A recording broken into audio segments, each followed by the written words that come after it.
Yo, what up? This is your host with the most from coast to coast, JT, coming at you with another episode of the NFL Gauntlet. Playoffs? We talking about the playoffs? Are you kidding me? The NFL playoffs is here. Are here. So get ready to make your picks tonight. We got a lot of wild card matchups and everything. John Harbaugh out as the Ravens head coach, which was a topic discussed throughout the season on the show. We're going to get more into it with the Ravens fan JJ giving his thoughts on that. And then, of course, the You Know Ball, sports more on the weeks, non-sports topics. We got everything for you guys. Happy New Year. In the first show of 2026, I have to my right, Jay Nelson, his Texans in the playoffs. 0-6, all-time in the road. Can they get it done? We're going to see. Then we got Detroit Dom over here, and, of course, JJ Jenkins. Good to see all you guys today. How you doing? And we ready for the show. What's up? I would like to make a note that the Lions are the number 9 seed, currently playing. No. They are not number 9. They are number 1 seed in the Cancun playoffs. So they got a first round bye. Don't worry about it. We are the number 9 seed. Highly anticipated matchup with our couch, or if it's in Cancun, highly anticipated matchup with sunblock and sand in our thumb. Fair enough.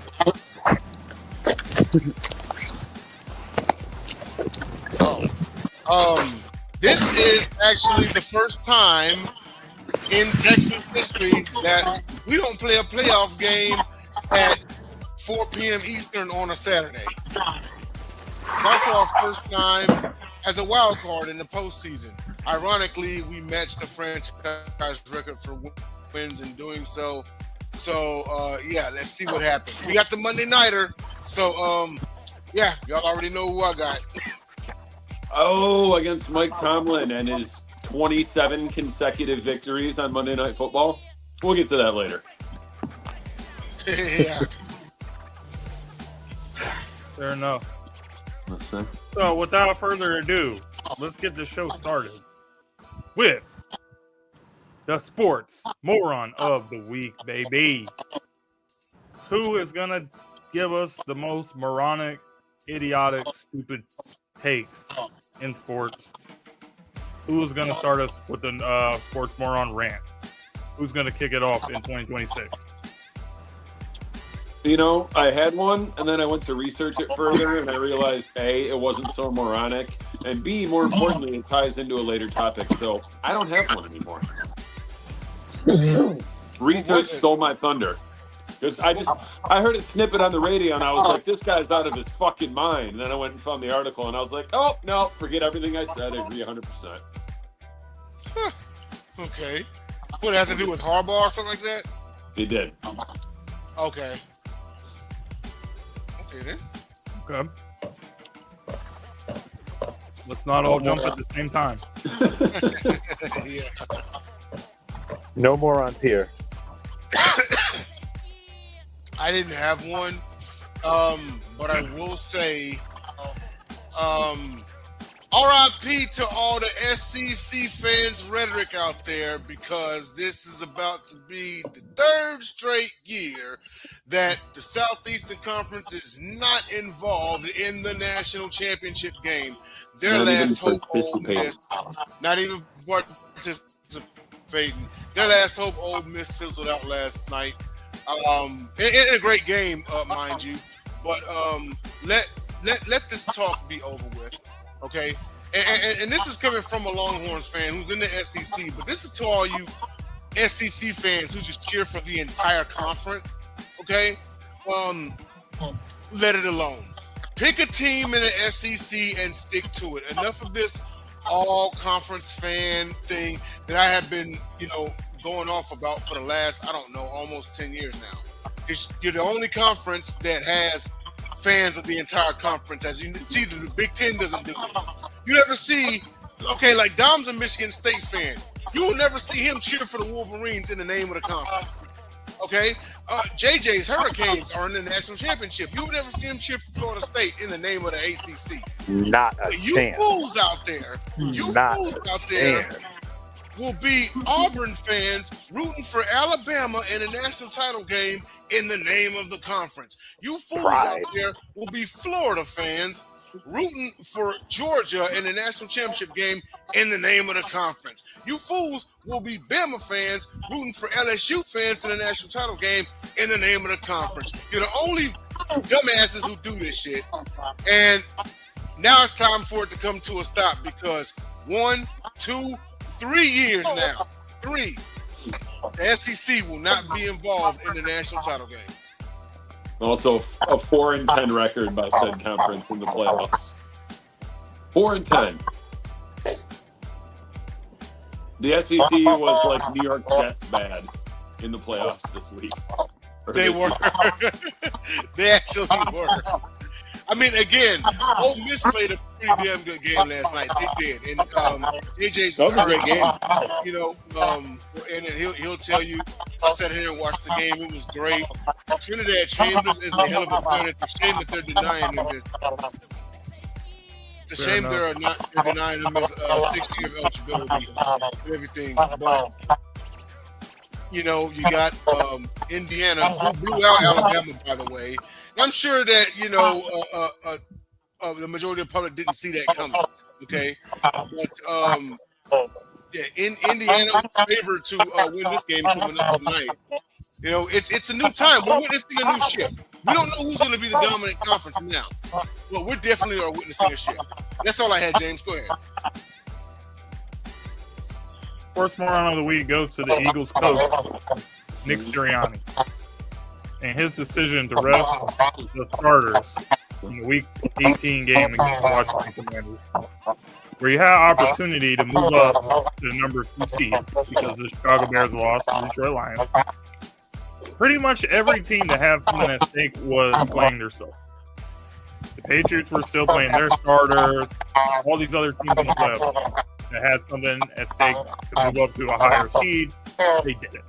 And you saw last season, the Eagles were the number 2 seed.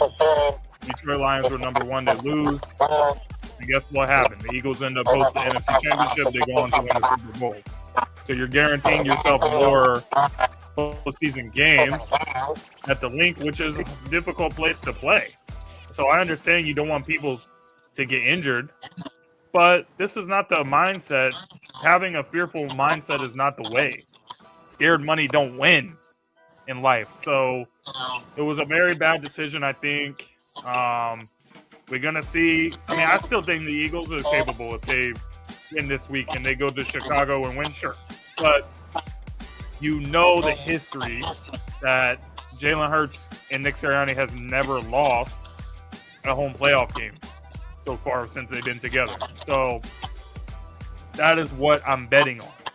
So the way they handled it, I really disagree.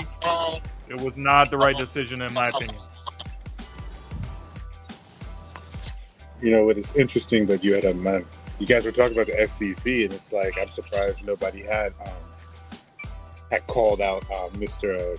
Paul Feinenbaum or Tenenbaum. Oh, I forgot about that fool. Go ahead, JJ. It's one of those things where I'm just the only thing you can do is there's a saying, a Southern saying that bless your heart. And you know, Jay from the South know what when somebody says bless your heart, you know what it means. And that's exactly what I want to say to Paul. It's like, bless your heart, man. I get it. I get it. It's just you passed the point of no return. So if you're just gonna double down on that fact that you're really sad that this team got blown out by a Big Ten squad, then so be it. Bless your heart, man. Bless your heart.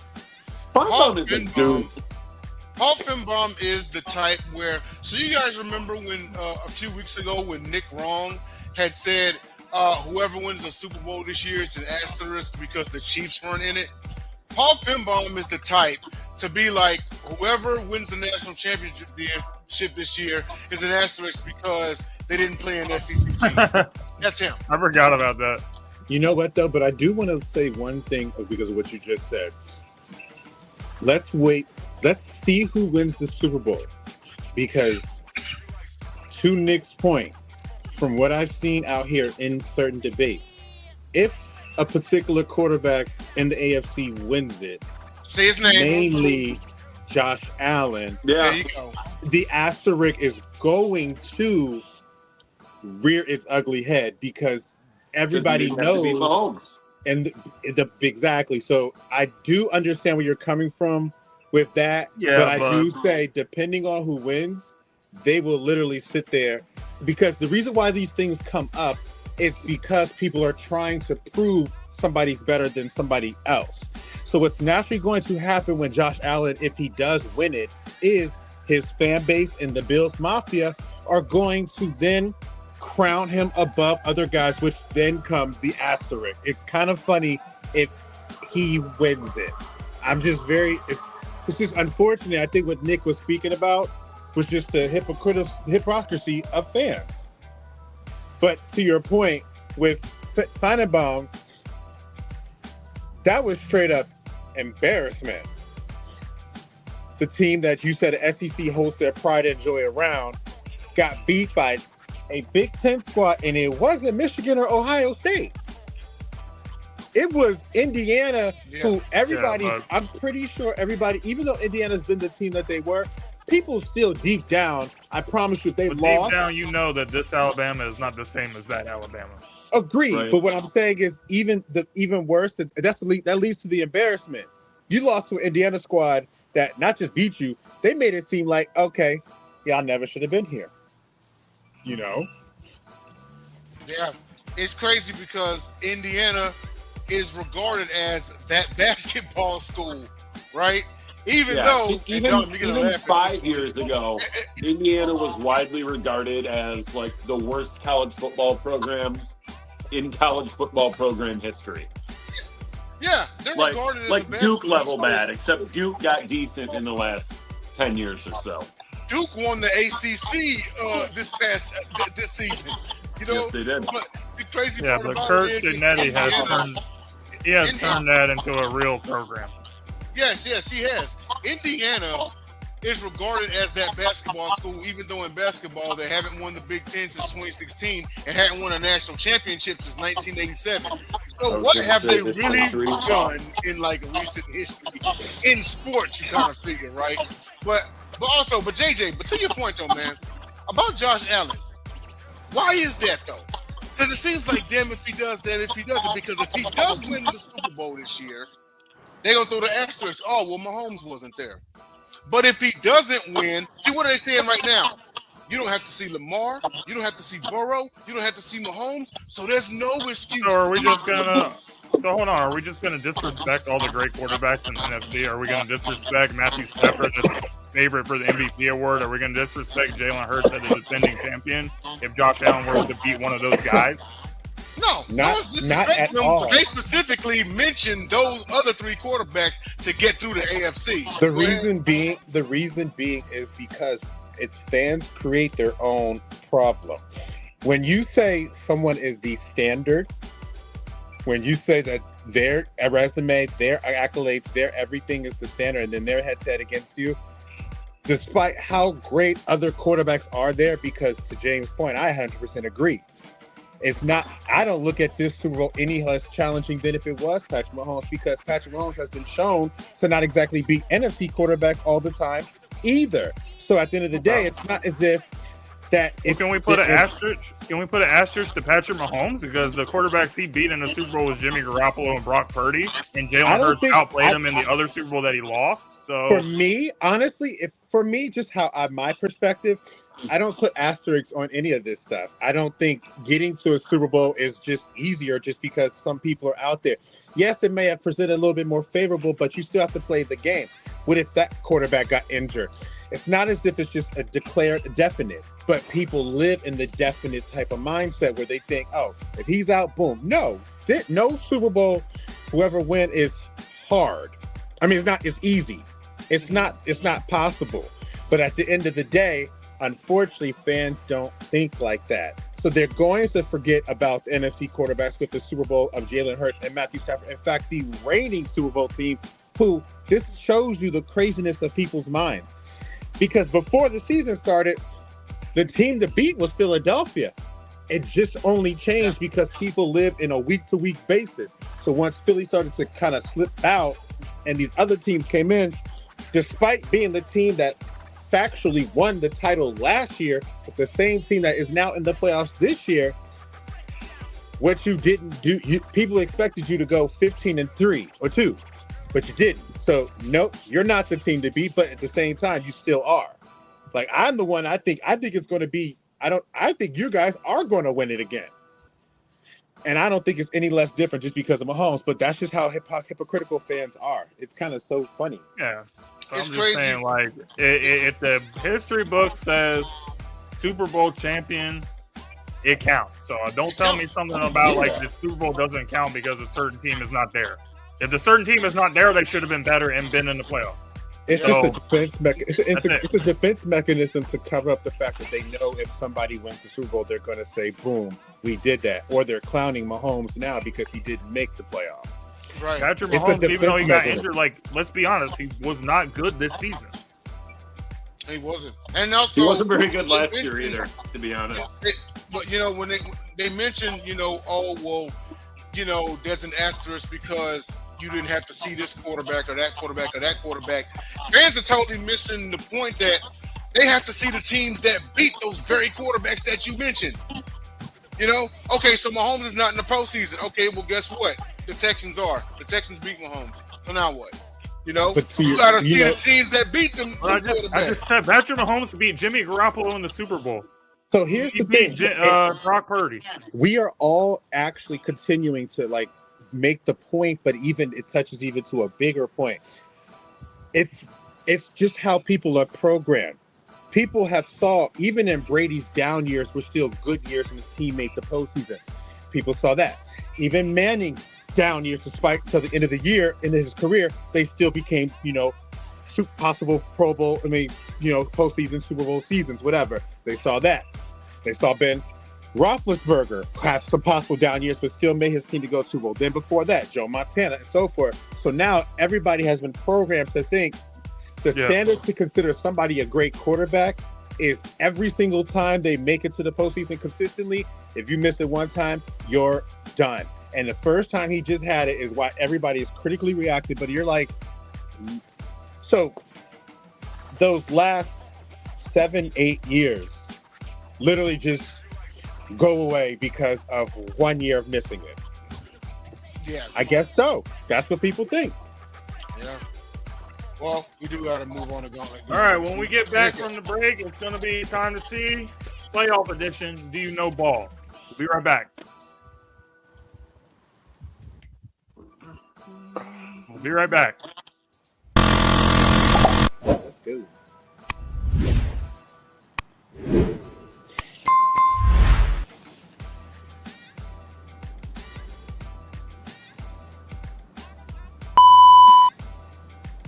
I got There's a no few Gauntlet info Grinders? questions.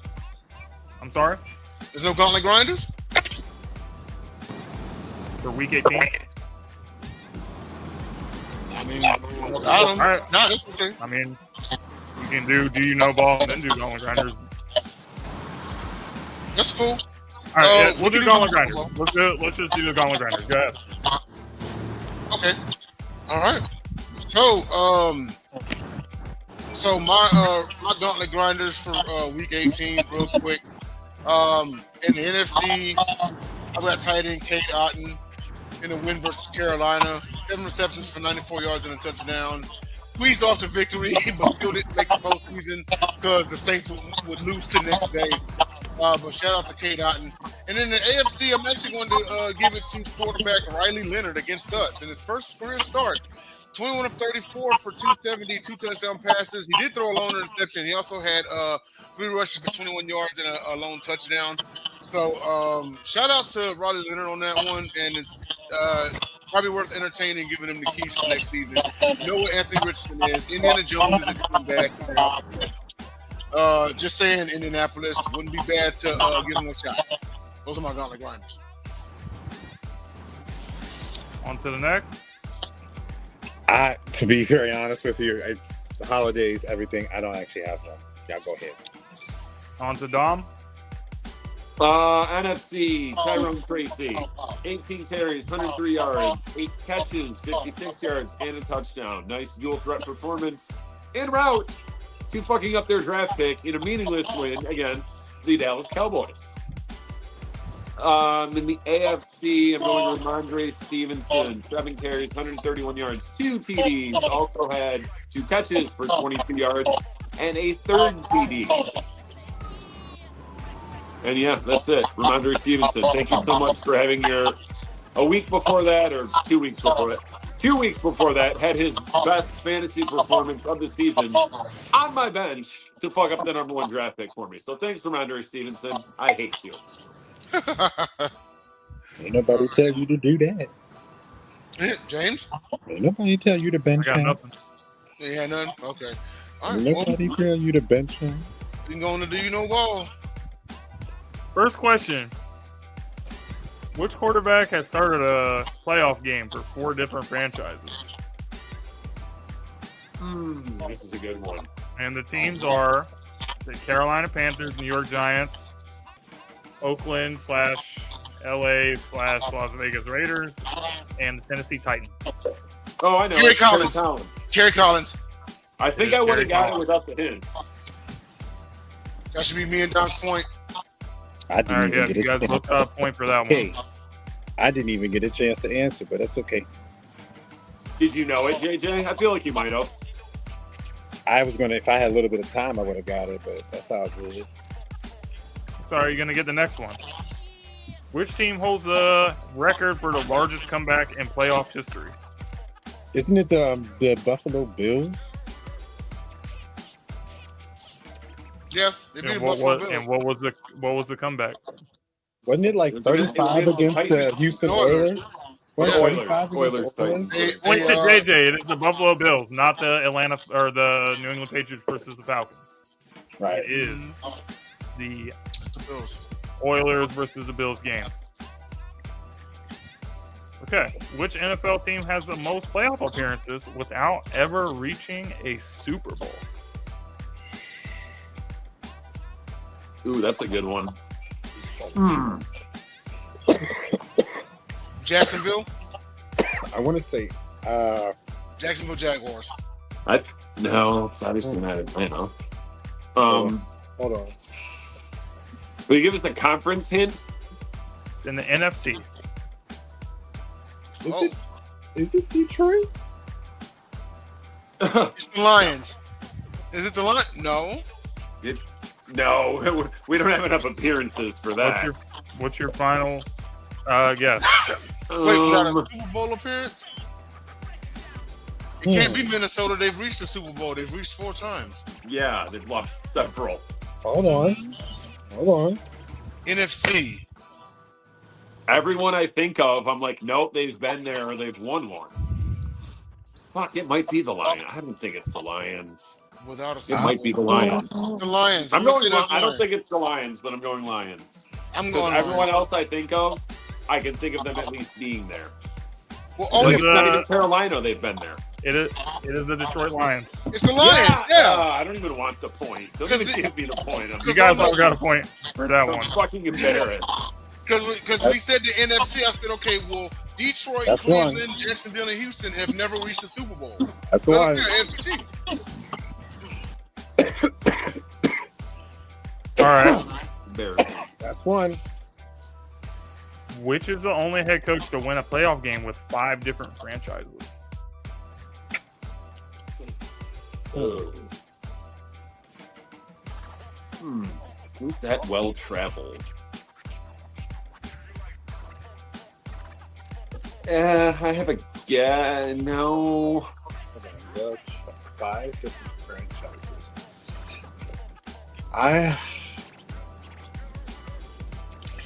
I'm gonna say Bill Parcells That was my guess. I don't think it's him though. because I know he's been with the Dolphins, the Giants, the Cowboys. Jets. That's it. Hold on. I don't think he won a playoff game with Dallas, did he? He's been there, but he hadn't won one. All right, hold on. One.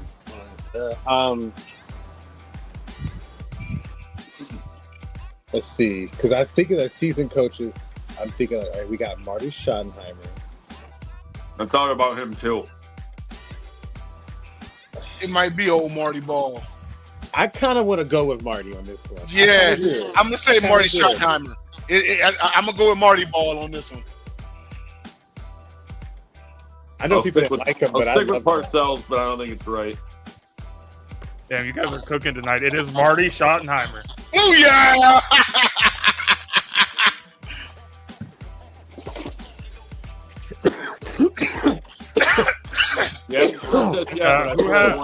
Who has the most career playoff sacks? Oh, damn it! I know this. Oh, wait. Hey, what was the question? You froze most up. Career playoff sacks. I've looked this up before too. I have two. Probably not the most common guy that people will bring up. I'll say. Oh, so that probably means both my guesses are wrong. Were you thinking Bruce Smith and Reggie? Think outside the box. You know what? I'm gonna go with Mean Joe Green, bro. Hold on. I'm gonna go with Mean Joe Green. I'm gonna. I hate this, but it's okay. I have been rolling, so if I can lose this one, I ain't tripping. I'm gonna go. He wasn't in the playoffs that much. I'm gonna go straight hand. Straight hand. Okay. I'm gonna say Mean Joe Green. Mean Joe Green. Straight hand, Mean Joe Green. Junior Seau.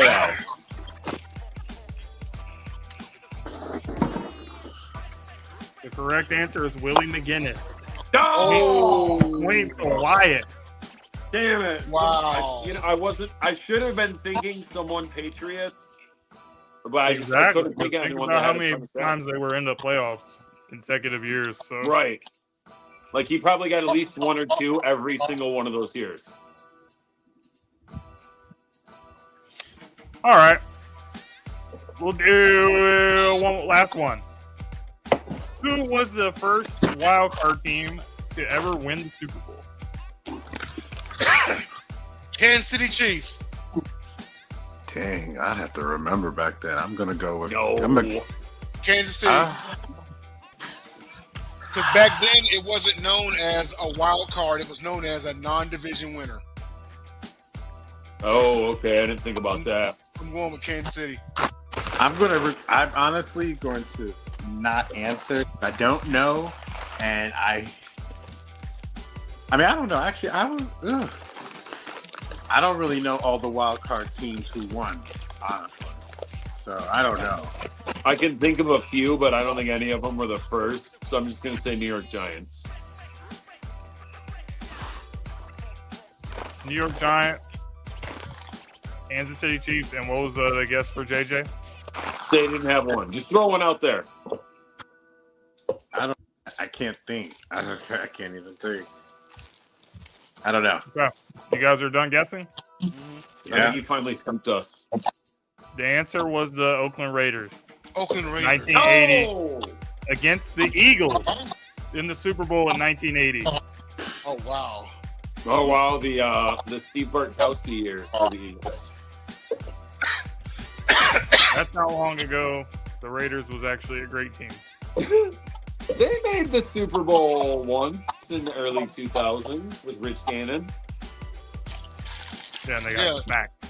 It seems like so long ago, doesn't it? Is that Rich Gannon against Brad Johnson? Yep. Yeah, that's one of the Brad best Johnson. Super Bowl quarterback matchups in history. Right. All right, now we're going to move on. We're going to finally make the picks for the wild card round. Oh, I forgot all about this. I rather enjoy it, actually, though. All right, so Jay, what's the first matchup we want to do? Just go chronologically. So, The first game is the Rams and the Panthers? It's going to be Rams and Panthers, yep. All right. So I'll start us off with this one. I'm going to take the Rams. However, you see how the Rams have been the Rams have really not been playing well to end the season, especially not defensively.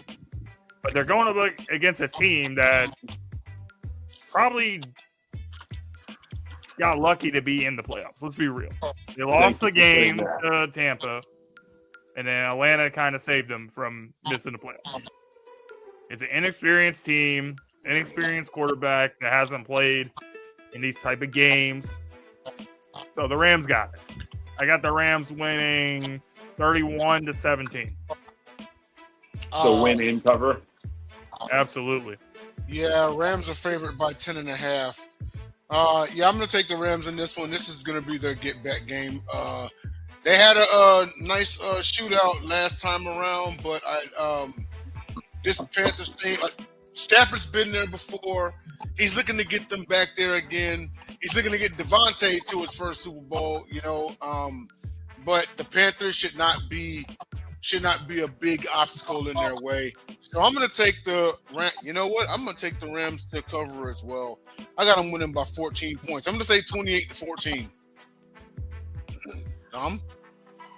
I know that we don't typically like double-digit spreads, especially on the road. But literally, the moment the playoff matchups were set in stone, I messaged Will and I was like, so tell me why your team is going to be 10 or more point underdogs at home in a playoff game. And he's like, well, and I'm like, it was a rhetorical question, Will. All right. But yeah, I do not see any feasible scenario on earth where the Panthers could possibly win this game. Like James said, you've got an experienced quarterback against an inexperienced quarterback. Defenses are about a wash. Generally, the Rams' defense is better, but not lately. And I do like the Panthers' running attack, but it has not looked good the last couple weeks. I just think too much talent, too much experience, and the edge in quarterback for the Rams. So I'll take the Rams by more than 10.5. All right. So we all got the Rams so far. JJ, what you gonna do? I have the Rams too, but I dang sure think that spread is a trap because they have not played their best football. And despite how inconsistent Carolina's certain parts of their team has been, the one thing that travels and they can stem a tide is running the football. And they can run the football. And LA has also an added element of where they struggle in cold weather. And they're coming to Carolina. And so that also, I know, even though despite Stafford has done very well, other guys, when you just have a different elements, we don't know what the weather's like. I think it's probably, I don't know what it is yet, but there's other things that make it faster. I think it's going to be 33-27, the Rams, but I definitely would run it straight on that Panthers to cover. All right. So our next game, Packers-Bears on Saturday night. Green Bay are 1.5 point road faves. That is not good news if you're a Chicago Bears fan. But how the Bears have gone this season, and for them to still not be even the favorites of this game as the division winner, playing at home, biggest game in Soldier Field in years. Man, and Green Bay also hasn't been playing that well either, though. That's why I think it's really concerning if you are a Chicago Bears fan. And this whole week, I have been leaning more on the Bears side just because I really don't believe in the Packers. But based off what I've seen from the Bears, towards the end of the season, the amount of points they gave up to a decimated 49ers team, and then the way that they just came out completely bland against the Detroit Lions, it's not good. It's just not a good way to go into the playoffs how they are playing right now. So because of that, I'm going to take the Green Bay Packers to win this game. It's going to be a close game, I think, sort of like the two matches this season. And I think it's probably going to be a field goal game. Like I'm thinking something like 20-17. I'm actually going to take the Bears in this one. I think it's going to be hinged upon if Josh Jacobs can get going. Of course, this could swing either direction. But even though both teams took L's that they really shouldn't have taken to end the regular season, I'm going to take Chicago in this one because I had them going at least to the divisional round. I don't know what Vegas sees, but I mean, I'm not terribly mad at it. But I like Caleb Williams better than Jordan Love in this one. Give me the Bears 27. Why? Well, here's a few little tidbits about the Bears and the Packers this season. For one, I mean, I'm sure it's happened probably in recent history, but I don't really recall a time recently where a division winner was 2-4 in the division. Also, not only were they 2-4, they got swept by the last place team, my Detroit Lions. Handily, I might add. Well, the last game was close. The first one was an absolute dog walking. That was a demolishing, yeah. Now, here's the thing about Green Bay. Since the playoffs expanded to 7 teams, Green Bay has been the number 7 seed every single fucking year. I say that to say this. Had the playoffs not expanded, Green Bay would not have made the playoffs for like 5 straight years. Green Bay is also on the longest drought in the NFC North to win a division title. All that being said, I'm still taking Green Bay because I just don't trust Caleb Williams.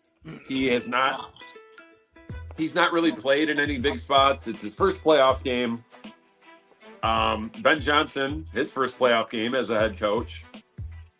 Mm-hmm. And like James said, I think it'll be a tight, low-scoring game and probably come down to a field goal. Something like he said, 20-17, 24-21. Maybe even closer than that. Maybe Chicago's up 2 and then loses by 1 on a last-second field goal. But, yeah, I have no faith in Chicago. I've had no faith in Chicago all year. They had a couple pretty good wins down the stretch. But prior to that, they hadn't beaten anyone. And when your quarterback can't even throw for 60%, when he can't complete 6 out of every 10 throws, that gives me pause. Granted, I didn't watch a lot of Bears games, but for his completion percentage to be that low and him to have relatively as few interceptions as he did, I think he had less than 10. That's kind of miraculous. Because normally when your completion percentage is that low, it's because a lot of your passes are falling into the hands of players on the opposing teams. But he only threw like 7 or 8 picks. I think he's just wildly inaccurate. So yeah, give me the Packers because I hate the Bears. I hate the Packers too, but I really hate the Bears. JJ? Oh, I have the Packers in this one in a very good, exciting game. I like what thing about both of these teams said. Both of these teams love running the football. And the one thing that can settle a quarterback, whether it be a new guy that entering or a guy coming from injury, is the fact that you can run the football. One thing I've known about postseason is that traditional concepts matter. Good defense, run the football, and you give yourself a chance. Both teams have it. And just one of the reasons why, to your point, Dom, why he has been able to sustain because he's well inaccurate is that right now, he is a game manager. He can manage the game if the defense can get the ball back because he has a turnover and downs or whatever the case may be. It's anyone's game, in my opinion. I think it's going to come down to Green Bay because I don't look at it necessarily as a negative if Chicago was to lose this game because it's your first time there. At the end of the day, you learned your best lessons through the valleys and the losses that you go through. So if you actually lose this game, so be it. But you're not out of it. I understand why James said what he had said about how the spread doesn't feel good for Bears fans. But at the same time, if you're looking to that as a fan or as a player or everything and let that affect how you play in the game, then that makes me think like, well, why? The Bears should just be happy to be there. Because it's not necessarily being happy to be there. It's one of those things. It's like, who cares? It's so what they have. Well, that's what I mean. Like they had it. So like, go out there. At the end of the day, you have to play the game. You don't know what's going to happen. Yeah, but I'm saying the Bears. This is the best season they had in years, and they can't even be favorites. They can't even be favorites in the home playoff. I'm not. I understand where you're coming from. I don't see it that way, but I understand where you're coming from because I understand how things are given and how people, receive it and look at it and stuff. All I'm saying is, if you let that get to you, then you do prove the point that you probably shouldn't be there. Because at the end of the day, you got the spread stuff, everything came in. It's all fan driven. It is all fan driven from some form or fashion. Even the people that make the sports books, they're not players. They're fans that have made the sports books. So it's all from a fan drive. When you're a player, you think from a player standpoint. And as a player standpoint, you don't even think about that stuff. You just think about what's your task, what you got to do. And if they do that, none of that spread may matter. This team could blow them out of nowhere. And people are like, whoa, what the heck is happening? You don't know. But I do think at the end of the day, Green Bay is going to win this game because I do think that with Jordan Love and how he's been able to operate his offense, it'll do just a little bit enough more to get it done. And it will be led by the way they really depend on their run game to fuel their passing attack. So I got the Packers to win this game like 27-24. All right. Next game, the beginning of our Sunday slate, 1 p.m. Eastern game. Bills at Jaguars. Jacksonville, 1.5 point home faves. I'm rolling with the Buffalo Bills on this one. I think the Jaguars are the better team. We were talking about like Josh Allen earlier in the show. When I look in this playoffs, and especially the AFC side, Josh Allen is that guy. So I do think there is something riding on his legacy. So you cannot go one and done. You're the best.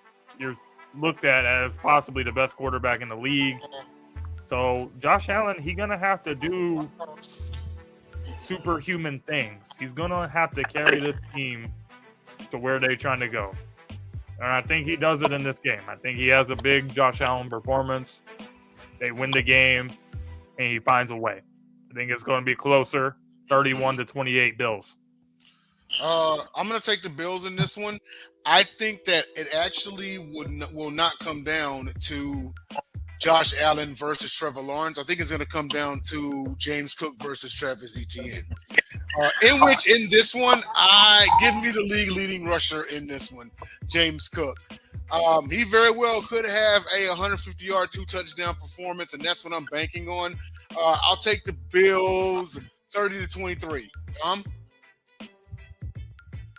I'm going to deny having said this if my prediction doesn't come out to be accurate, but Duval.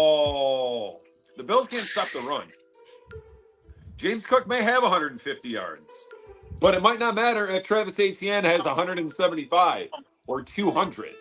And I'm still not convinced that it's like, for fuck's sake, for our sake, for your franchise's sake, for your fan base's sake, will the real Trevor Lawrence please stand up? Because I don't know that this guy is that guy. Because we haven't seen him do this for long stretches in 3 years. When he does play though like this, that team makes the playoffs. That team's a threat. Jacksonville's defense is never bad. I think their defense, especially their run defense, is considerably better than the Bills. So I'm taking Jacksonville. Another black mark on Josh Allen's resume, and it almost undoubtedly gets his head coach fired. Can we agree that if they go one and done, McDermott's done? Oh, at a minimum, he's on the hot seat. Seats if the Ravens fire John Harbaugh, then they can fire Sean McDermott. Absolutely. Yeah. JJ, what do you got got on this one game, of those man? 1, 2, 3 at least additional head coaching vacancies that might happen. Yep. Hey JJ, who you got, man? Whew, sorry. I like the Jaguars in this game because I like the way they are playing football. They use everybody on their offense at their disposal as they move up and down the football field. And one of the underrated aspects of that offense is that Trevor Lawrence can actually be a good scrambler and get some yards and get those first downs. And when you in the postseason, when you make, all the coaches always talk about it.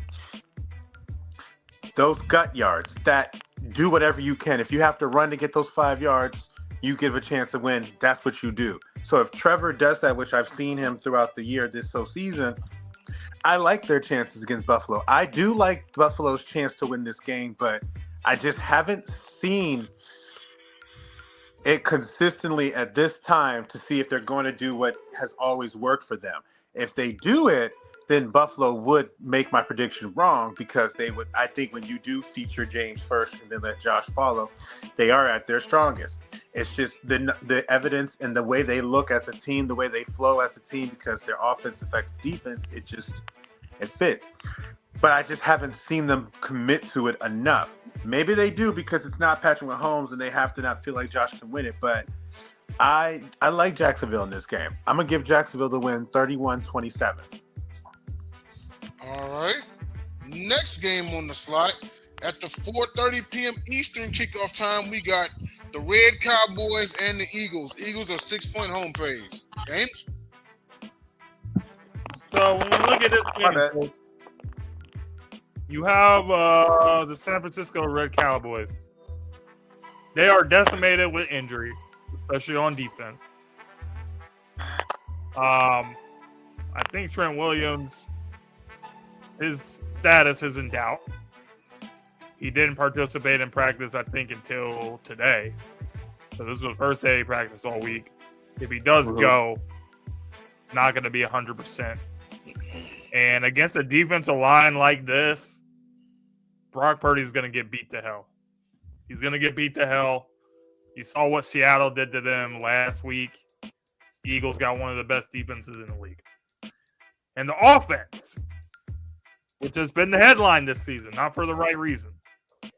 But big-time players and big-time games. What do we know about this team? When it comes to these games, this is when Jalen Hurts puts it on the heater. So I think he's going to have a big game like he usually does in the postseason. So I got the Eagles handling the business here. I think we win 28-20. And we move on to the next round. All right. Yeah, real quick. I'll take the Eagles in this one. Give me the better defense. A Robert Saleh defense is pretty stout, but I just trust the Eagles defense just a little bit more in this one. I somehow see it as this game would be maybe like a race to 20. So I actually have it a little bit close. I'm going to take the Eagles 20-17 in this one. Possible Jake Elliott go-ahead field goal with under 5 to go, and then the Eagles get the big stop to seal the victory. So I'm going to take the Eagles in this one 20-17. Dom? I'll take the Eagles as well. Like James said, Frisco's defense is decimated by injuries. I'm not entirely sure how San Francisco did what they did this year as far as stacking up all those wins. Yes, they did have a last place schedule. They were also missing their quarterback for 6-7 games. Mac Jones did fill in admirably, although I think he only ended up 5-3, 5-4, something like that. Purdy's been rolling lately, but that dude is a rat. He's not. I've said this before, and I'll say it again. I'll say it on a daily basis. Until San Francisco gets a quarterback that's actually a difference maker. They haven't had one this century. The last one they did was a lefty who wore number 8 by the name of Steve Young. Ever since then, you've had some guard variety of game manager after another. Other than that, ultra flash in the pan that was Colin Kaepernick. We don't even talk about him anymore because whatever. No NFL fans. Colin Kaepernick is not coming back. Yeah, give me the Eagles. Much like Jay said, low-scoring affair. 21-18. JJ? So I'm guessing we're talking about the Eagles and Niners. I'm going to go with the Philadelphia Eagles in this one. I like this matchup. I think it's going to be a fun game. I think it's going to be rather high scoring because I think both teams are pretty much in a good space right now. I think both teams can do a lot of the same thing, which can also make it hard on both respective defenses, albeit how great they are. I love it. I think this is a good matchup, specifically, especially for certain football props. And I'm going to take the Eagles to win this one, 31-26. Also, Christian McCaffrey may spontaneously combust at some point during this season. 29 years old, all that mileage on him. Now, all of a sudden, out of nowhere, he doesn't miss a game and has a career high in touches. I don't know what that man did. Actually, I found out the other day. I figured he was either half bionic or he's taking injections of like Timberwolf estrogen, but I found out what it was. He got stem cell therapy, and that shit is revolutionary. All right. Well, our next game at the 8 p.m. Eastern slot on NBC, we've got the Chargers and the Patriots. New England is favored by 3.5. Well, I think everyone knows who I'm picking. Well, it's actually a pretty interesting matchup, to be honest with you. It is. It's gonna be a close game. I think the Patriots end up pulling it out. The Chargers' offensive line is just completely decimated. So Justin Herbert's whole season is pretty much running for his life. In the playoffs, you can't win with an offensive line like that. You just can't do it. So Patriots, Drake May, first playoff start. They're moving on to the next round. 23-20 Patriots. If it was against... Go ahead, Jay. Go ahead, Dom. Real quick. If it was against anyone other than the Chargers, I would say maybe the moment might be too big for Drake May, but he's played great all year. He does not look like a second-year quarterback. He's got a chance to win the MVP. That team's been rolling all year, and I think they continue to roll right over the Chargers and right over Justin Herbert because they can't protect him. And one of the running backs is hurt. Yeah, I'm going to take the Patriots in this one. You know, at some point in time as a quarterback, and we talk about first playoff starts for some of these guys, but eventually you got to bust your cherry. And I think Drake May does it this Sunday. That Chargers, I mean, you look at how the Texans got to Justin Herbert and had him scrambling and everything. And there should be no reason why the Patriots can't get off on Justin Herbert. I think it's a little bit closer. I'm going to say 27-23 Patriots. So the Bolts will make it interesting, but I've got the Patriots winning and moving on to the next round. And hold on, JJ's back. All right, JJ, who you got? Is my thing lagging? It's bad, right? Yeah, and your voice is distorted, man. Try to leave it coming back. We'll just go to the next game. Okay, and finally, Monday Night Football, 8:15 Eastern kickoff time. Texans, Steelers, and Houston are 3-point road faves. Speaking of coaches that are going to get fired if they don't win.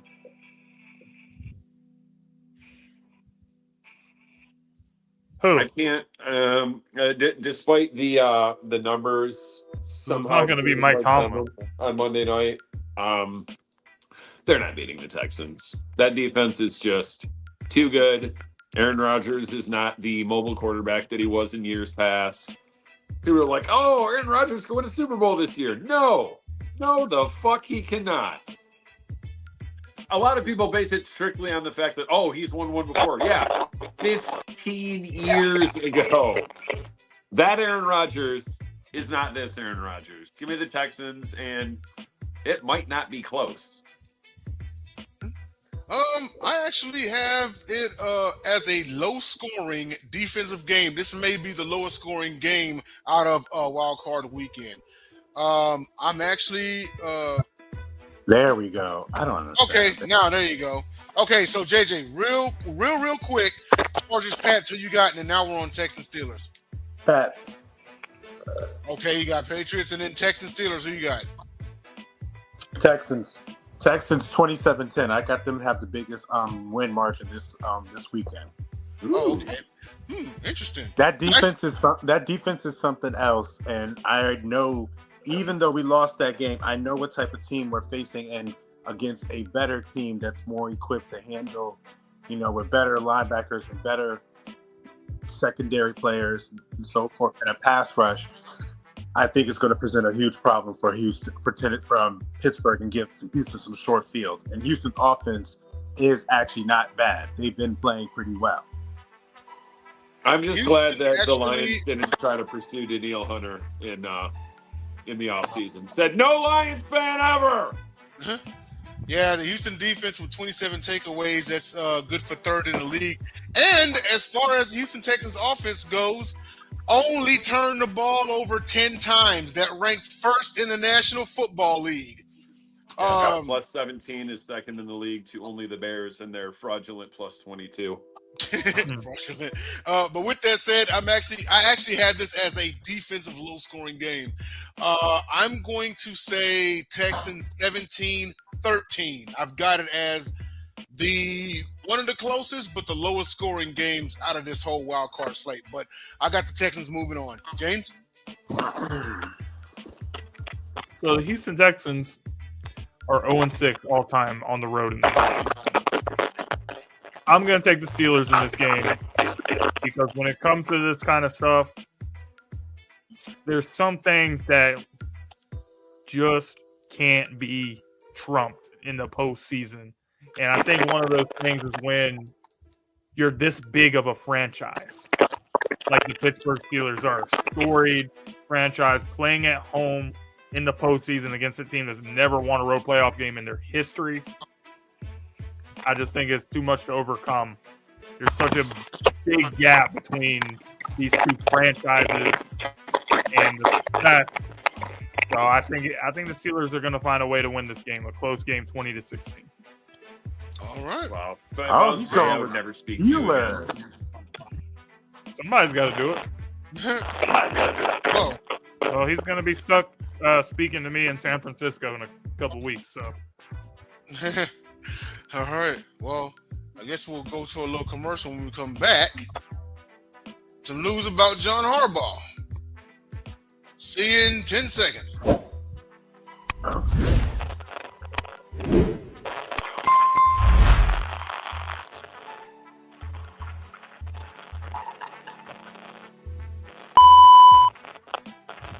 Right. Go ahead, JT. Say it one more time. I said, go ahead, JT. So, the head coach of the Baltimore Ravens is going to be someone else in 2026. John Harbaugh, fired after the Baltimore Ravens narrowly lost with a missed field goal by the rookie kicker in that game with the division on the line. There were a lot of reports that came out about the relationship between Lamar and John. We don't know what's true and what's not, but one thing that was reported was the Ravens had to accommodate the practices because Lamar Jackson couldn't stay awake during meetings and stand up late playing video games. I don't know who put this stuff out there, but it's definitely not good when something like that comes out. I don't know if it was one of the coaches. John Harbaugh doesn't seem like the type of person that would do something like that, but how is this stuff getting out there about their working relationship just being bad? And did Lamar contribute to some of the problems? Is there problems on both sides? There's a lot of things that we probably don't know and aren't going to know. But after being there for so long, I have to say that I think this is a good situation for the Baltimore Ravens. I really do. And the Eagles did something similar like that when they parted ways with Andy Reid. And, he was there for 14 years. Now we look at the success this team has had. 3 Super Bowl appearances the last 8 years, winning 2 of those. So, you know what? I think it's actually the right move. Ravens need to bring in somebody that's a little that can bring something fresh innovative. I really like the idea of Kevin Stefanski. I think he'd be a good fit with the Ravens. Those are my thoughts. All right. Anybody else wants to go? Hey JJ, you gotta fix your sound, man. You still coming in all right. Try a different browser. Well, I'll go. But do you guys have any thoughts about anything I just said? Yeah, I think it was about that time.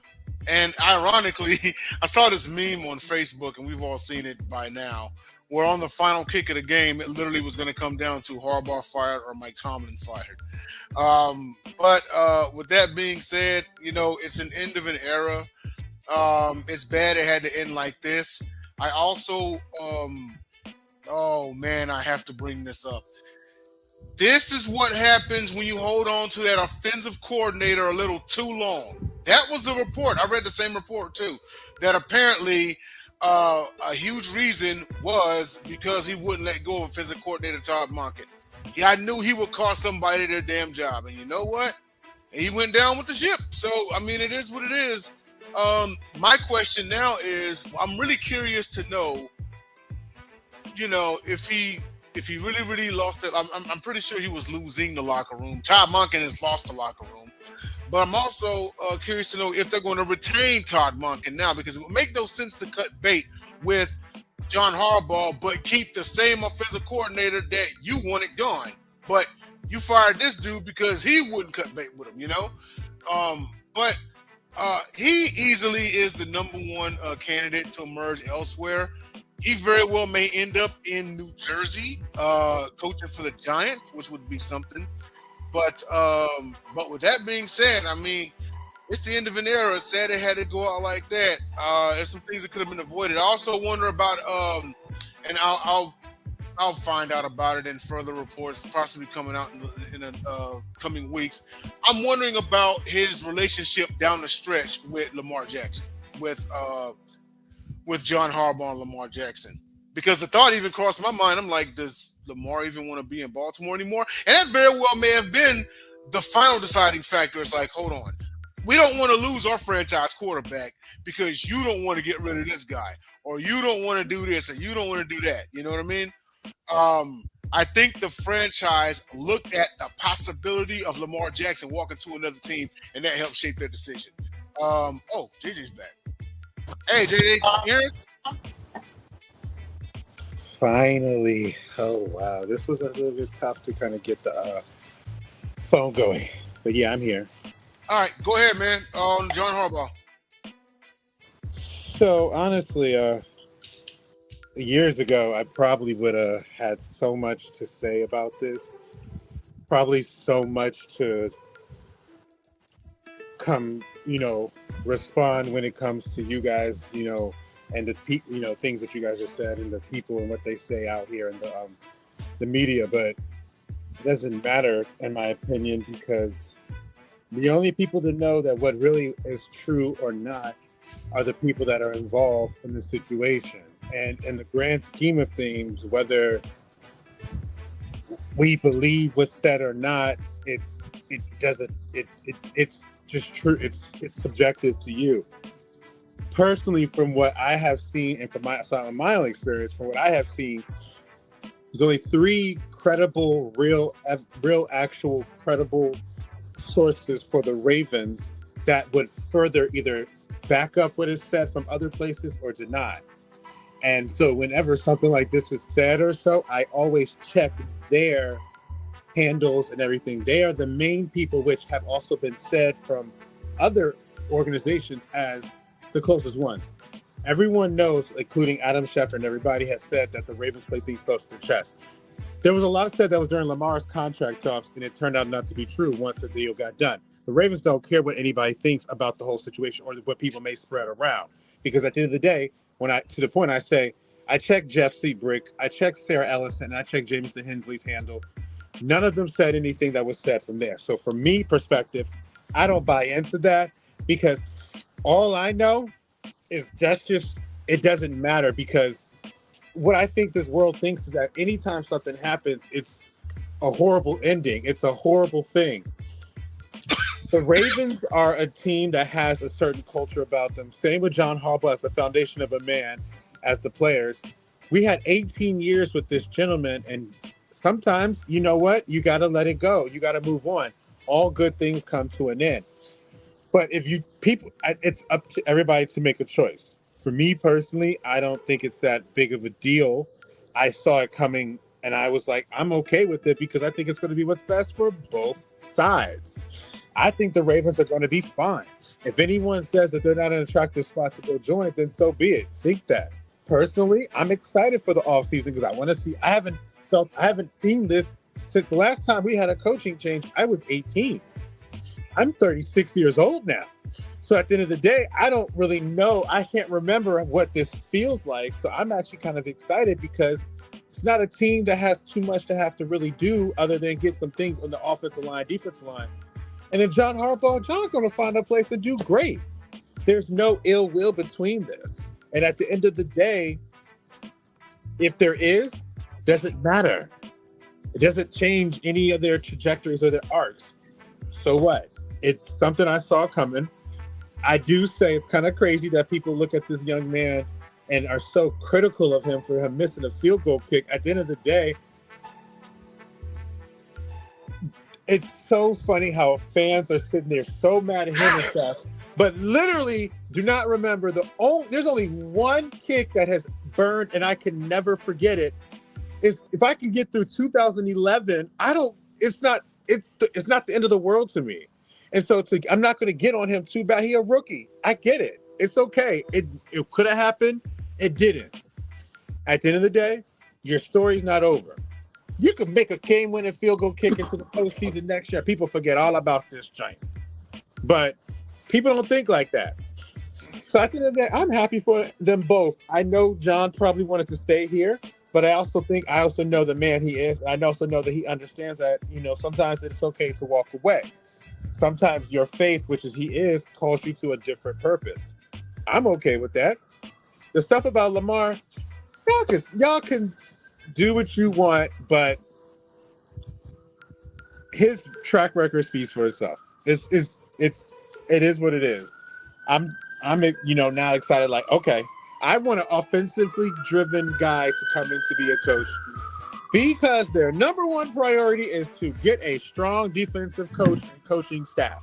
What they will do, I will take, because I know the number one thing that they're going to invest into is those trenches. So please bring it on. How about Brian Flores to the Ravens as the head coach? Not my best opinion, unless he has changed the type of person that he is.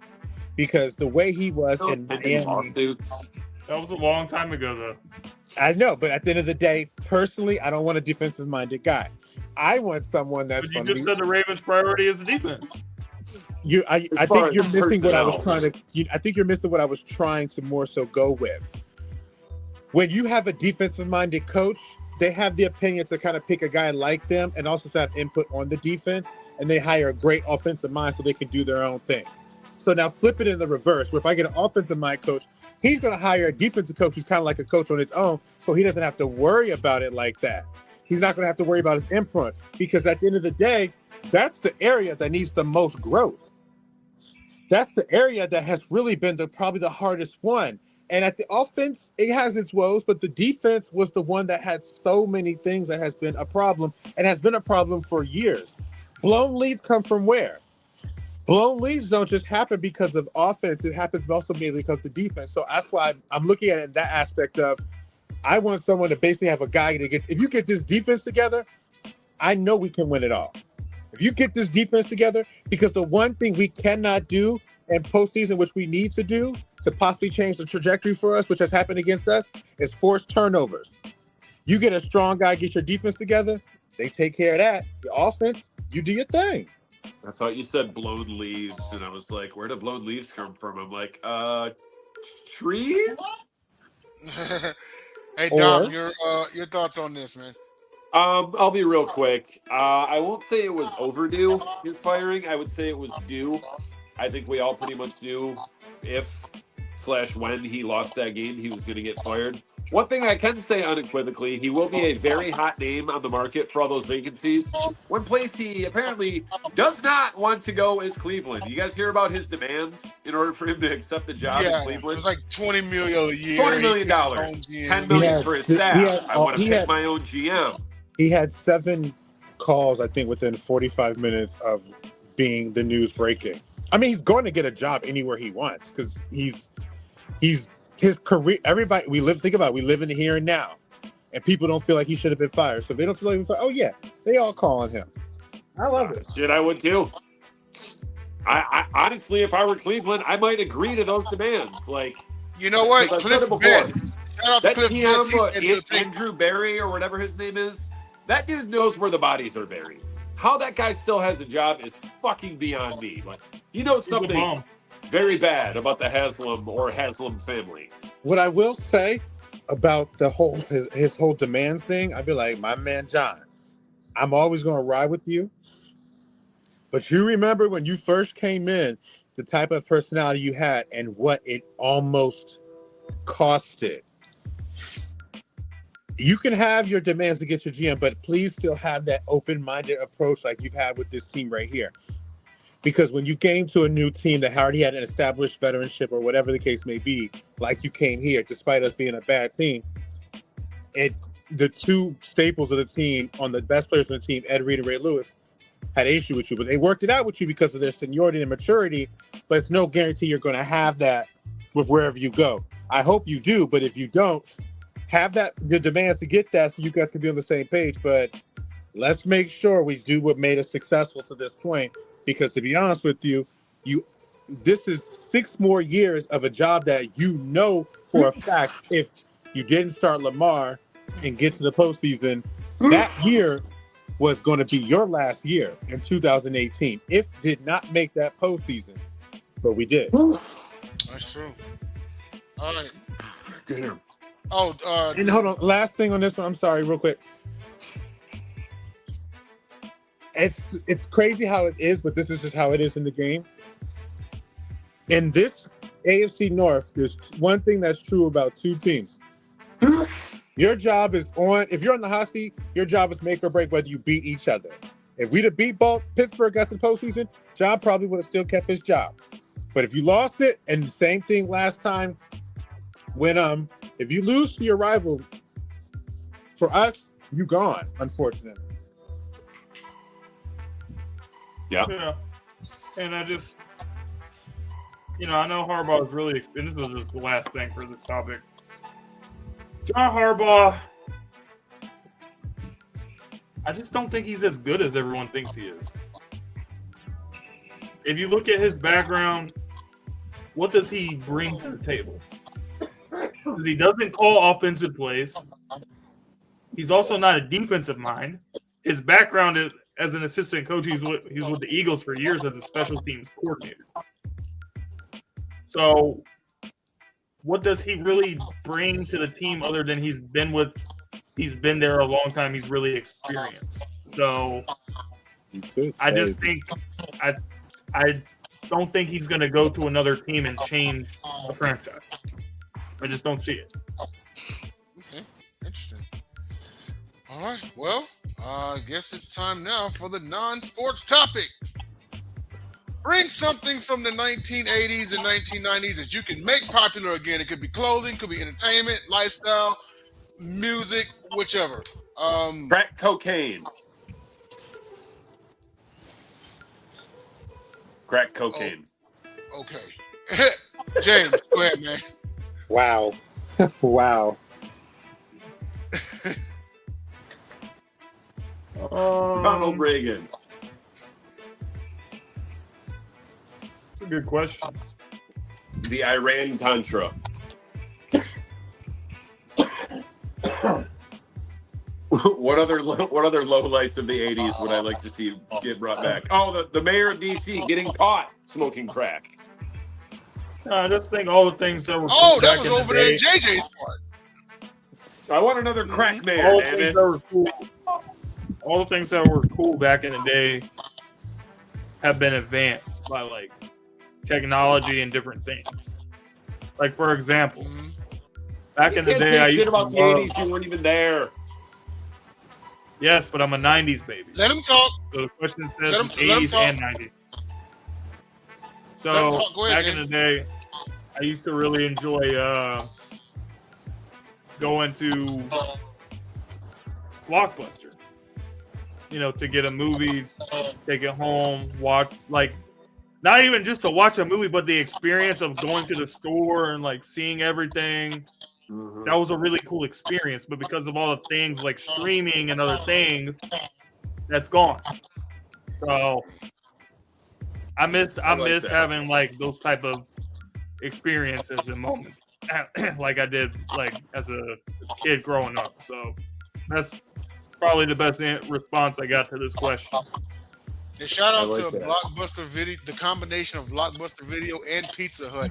You have made many a Friday night across the globe. And I think in this one, I'm going to say, and the reason why I made this topic was because as of late, MTV announced that they're done with music, the music portion of music television.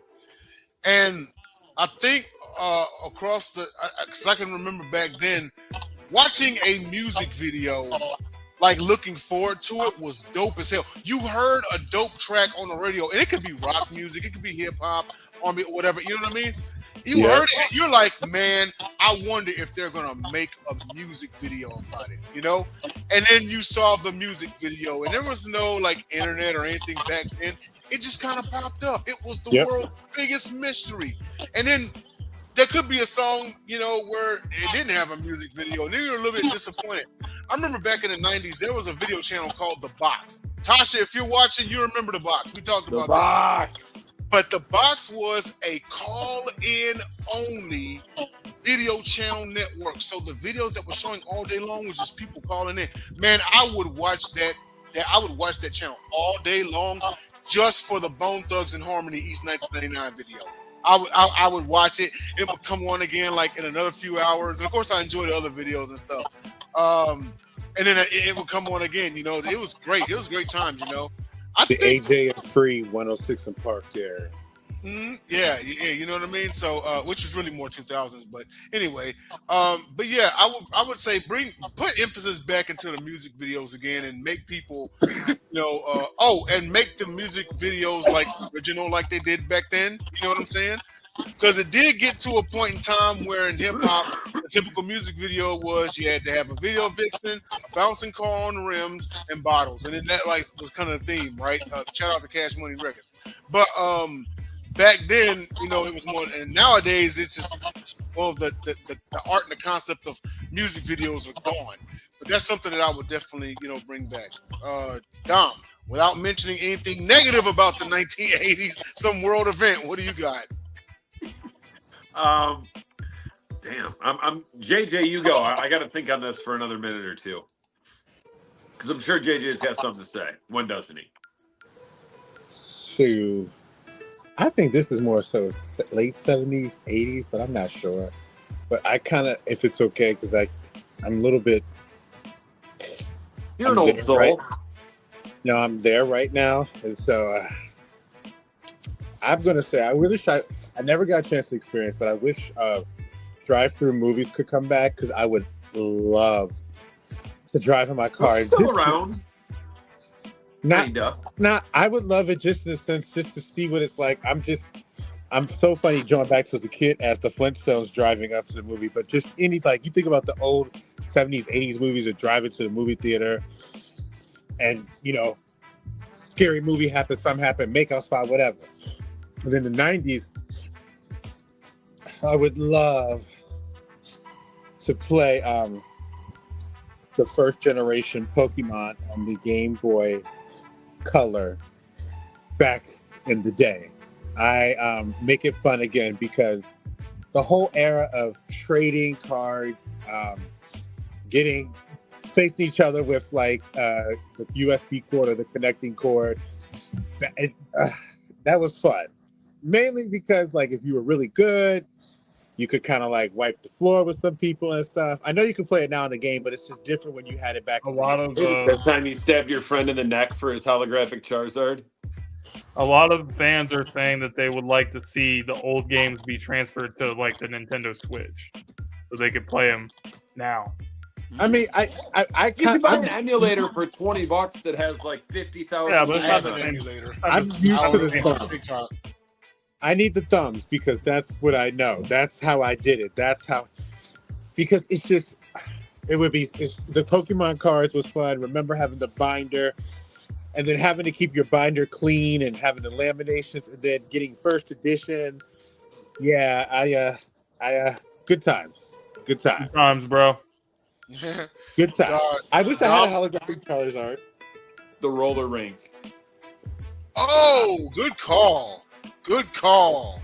They're still out there. There's one in the city on 8 Mile called Northland, and people got shot there like on a daily basis in the 80s and 90s. I don't know if it's still open. It seemed like there was a lot of cars in the parking lot, and like I meant to Google it while I was driving home. I'm like, is Northland still open? I know the mall there is closed. What mall is still? I mean, because in Metro Detroit we used to have Northland, Southland, Westland, and Eastland. Westland is about dead. Northland's gone. Southland's about 50% gone, and Eastland's been gone. Oh, wow. So I guess that's another one I would say. Malls, roller rinks, and malls. Okay. You want to see It's like somebody? that's where I spent the majority of my Friday nights as a 12, 13, 14, 15-year-old kid, either at the mall or the roller rink. I can't roller skate for shit, but I can rollerblade. Could you Okay. bring rollerblades out there to the roller? Yeah, you can rent them there, or you can bring your own. Okay. Oh, so you If can, they were like you dirty can- as hell and you've been rollerblading through mud, they wouldn't let you. But other than that, yeah. Well, of course. I mean, no one wants a mud track through their house. But you still attended the roller rinks. You just had rollerblades instead of roller skates. Correct. Because I got my first pair of rollerblades when I was about 14. And prior to that, I still can't roller skate for shit. I've Only been ice skating like twice too, which is kind of a shame. Mhm. Well, I think that's it, gentlemen. All right. Well, we'll see you guys on the next episode of the Gauntlet. Enjoy your number 7 seed, Green Bay Packers. How about that? We're going to enjoy Cancun. Us too. Cancun. Did you hear Jamar Chase in like the first interview after that game? They were like, "So, what are you going to do in the offseason?" He's like, "Well, everyone keeps saying it. I guess I'm going to Cancun." Self-fulfilling prophecy. That's the most Right. I don't care, but whatever. I'm gonna just say it. Right. That's the only answer I got for you. All right. All right. Before we go off the air, real quick, Indiana's up 14-7 on Oregon in the second quarter. Oh yeah, shit! I got to flip that game on. All right. So everyone enjoy your Friday night. Good night. Pull y'all up, Washington, if that's how you pronounce it. Puyallup. I say it's pull y'all up. I have a friend that lives up there. Pull y'all Good up. night, Hobbs, New Mexico. Meth capital of that state.